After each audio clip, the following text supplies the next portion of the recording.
За сайн байцгаана уу? Өнгөрсөн бичлэг дээр бид нар яг нэг 30 оноонд орж болцсохгүй тестийн асуултууд ер нь бол ингэж ажилласан бол энэ удаа болохоор хэрвээ задгай бодлого дээр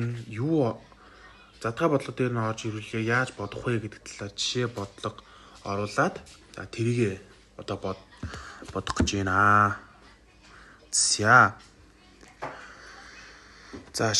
жишээ нэг татъя л та. За шахал гулзайлтанд ажиллаж байгаа нэг шилб байлаа гэж бодъё. За нэг шилб зурчээ. За нэг ингэж. За тэгвэл тухайн шилбний докторыг шалах гэсэн нэг тийм бодлого байлаа гэж бодъё л доо. За шилбний урт маань өөрөө 5 м гэж бодъё л доо. 5 м. За шилб мэдээж шахалч суналтанд ажиллаж байгаа тохиолдолд ачаанд үйлчилж байгаа гэсэн үг.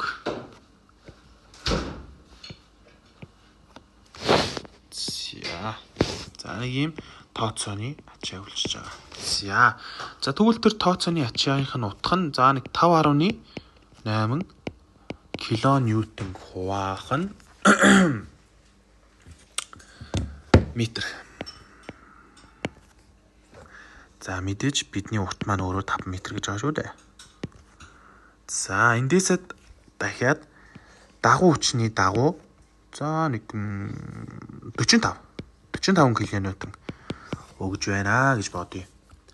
За мэдээж биднэрт юу хэрэгтэй вэ гэхээр хамгийн түрүүнд бидэнд тооцооны эсэргүүцлийн утга маань хэрэгтэй. За нэг 18 кН хуваахан метр квадрат гэдээ ойлгочих. За гэсэн маань өөрөө за нэг 0.9 гэдээ авчих. За мэдээж энэ тооцооны өгдөл маань дутуу байгаа. Юу дутуу байна гэхээр бидэнд мэдээж хөндлөн огтлын маань утга өгдөг байна. За тэгвэл хөндлөн огтл утгаа удаа өгч л та. За тэгвэл нэг ийм хөндлөн огтл байлаа гэж дээ. Тэгш өнцөгт. За нэг юм модон. За нэг юм за нэг 200-ийн өргөнтэй нэг 150-ийн өндөртэй нэг юм хөндлөн огтлтой 5 м одоо юутай 5 м урттай юу байлаа гэж дээ. Им шил байлаа. Одоо тэрний бидэнд одоо бүх өгдөл маань өгдөлчлөө. Одоо бодолд руу оръё. Бодолд. За хамгийн түрүүнд бид нар эхлээд мэдээж одоо шилб маань момент үүснэ шүү дээ, тий? Бид нар тэгвэл энэ моментоос нь M максимум буюу моментийн хамгийн их утгаа олъё. За тэгвэл M max маань өөрөө бид нар томьёог нь мэдж байгаа. Q-ийг үржих нь L-ийн квадратыг хуваахан 8. За өөрөөр хэлбэл бидэнд 5.8-ыг үржих нь 5-ын квадратыг хуваахан 8. За энийг одоо тооны машинаар өгчээ. Энийг хэд гарч ийн? За 5.8-ыг үржих нь 25 хуваахан 8. 18 бүхэл 1125 кН үржүүлэх нь метр. За нэг ийм одоо момент хамгийн их момент нь ингээд үйлчлэлээ гэж дээ. За тэгвэл дараагийн тохиолдолд бид нэр хөндлөн огтлоос одоо тооцоо юм гэсэн үг. За тэгэхээр бидэнд юу хэрэгтэй вэ гэхээр бидэнд мэдээж тооцооны эсэргүүцэл хэрэгтэй. Хөндлөн огтлын талбай хэрэгтэй. Инерцийн момент гэдэг зүйл маань бидэнд хэрэгтэй. За бид нар за энэний томьёо маань бид нар мэдж байгаа шүү дээ. Хуваахан 6. За энэ болохоор B-г үржих нь H.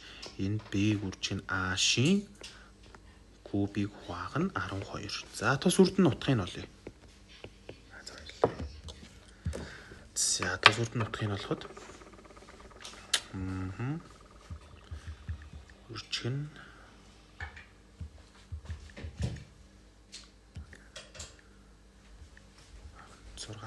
за би болохоор хариунуудаа шууд метрийн юугаар нөхчээ.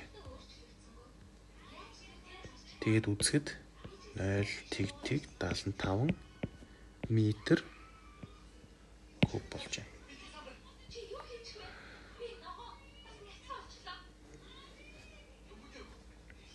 Гэхдээ яг хүсчээвэл яаж болно л доо. Яг би сантиметраар нөхчихдээ хоёр шиг. Тэгвэл арай тооцоонд илүү амар байх гэж би бодоод байна.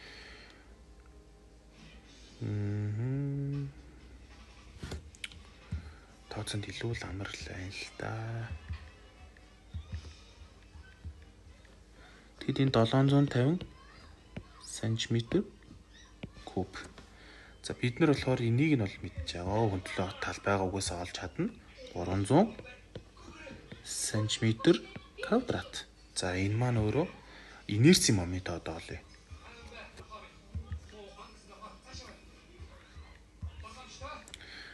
$5625 см 4 зэрэг ингэ олчлоо. За одоо бид нар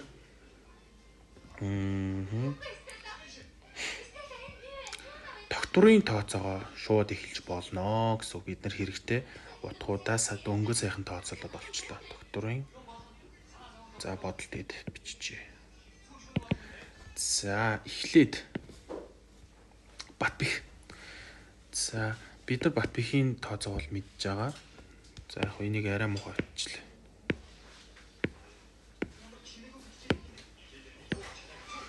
Сигма тэнцүү М дурак энэ арай хот.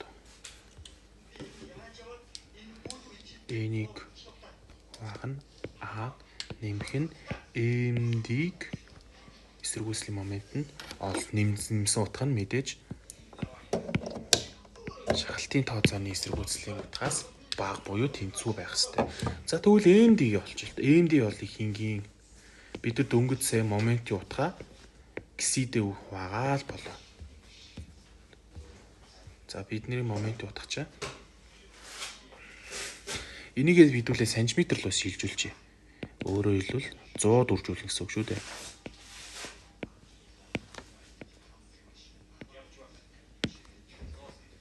Ийм болно гэсэн үг. За.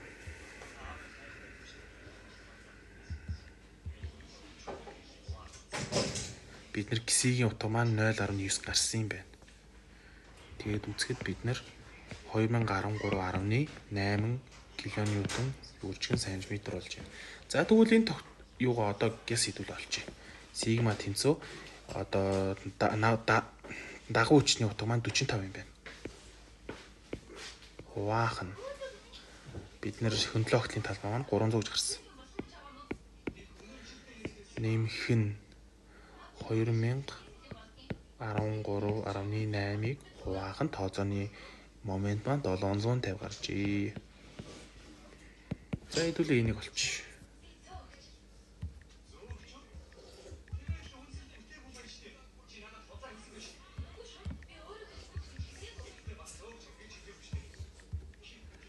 Гэсэн чинь 2.8 2834-ийг 44 кН хуваах нь сантиметр куб буюу бидний одоо тооцооны эсэргүүцэл буюу хэд байлаа биднийх чинь 18 байсан юм шүү дээ. 18 кН хуваах нь сантиметр куб квадратаас харьцангуй бага гарч. За Батбихийн нөхцөл маань хангагдж байна. Бид нар Батбихийн нөхцөл хангажлаа.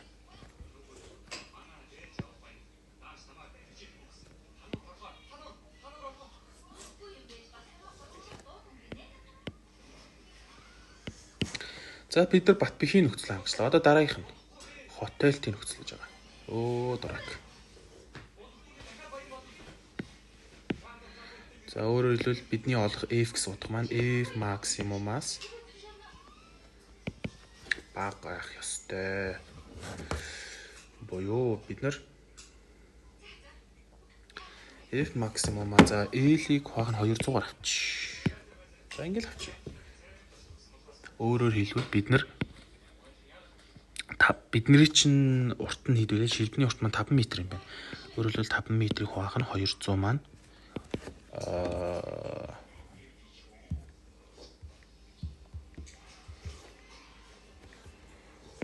0.25 метрээс баг гарч ах ёстой гэдэг ойлгочод болно.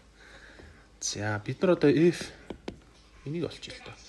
За мэдээж 5-ыг 384-ийг томьёогоо бид нар бүгд мэдж байгаа тийм.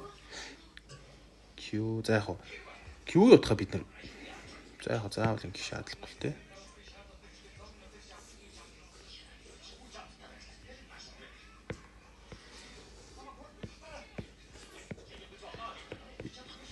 Уяар хамаадуулаа инерцийн моменттой үржүүлээд ийм томьёо байдгаа гэдгийг бид нар мэдж байгаа. Энэ бол үндсэн томьёо. Миний өмнөх одоо хэлсэн томьёонд бүр илүү дэлгэрэнгүй одоо хотелтэй утга маань илүү нарийчтай гарнаа гэсэн үг. Энэ бол хамгийн энгийн томьёо. За тэгвэл энэ томьёонд бид нар утгуудаа оруулж л та. Бидний тархмал ачааны утга чинь 5.8 биш үү? 5.1 үржих нь 5-ын куб.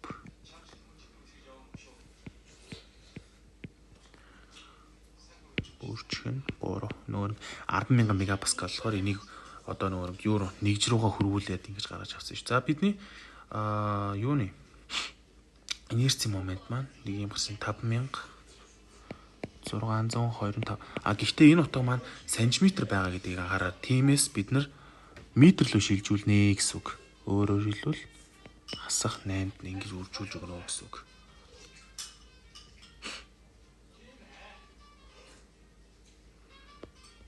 Гэтэ яг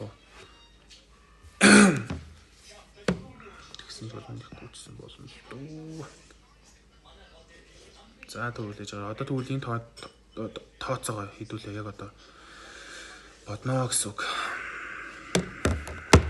За энэ тооцоогоо хийсэн чинь хэд гарч ийн. За төрүүлж байгаарай.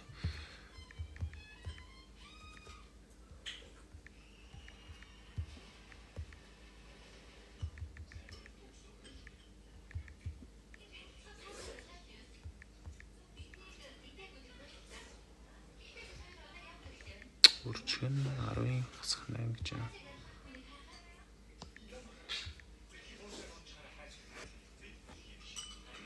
Гэсэн чинь 0.16 метр гарч байна. Энэ өөрөөр хэлбэл бидний F максимум гэсэн утга буюу 0.25 гэсэн утгаас багагаа учраа хотелтийн шаардлагаа бид нар хангачлаа гэж үзсэн.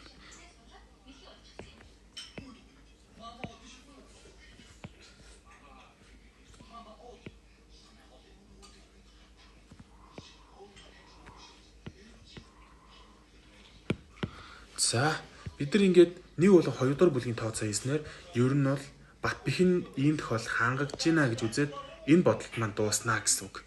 За ер нь бол би бол яг 30 оноо дээр бол иймэрхүү бодлого орж ирэх байх гэж бодож байна.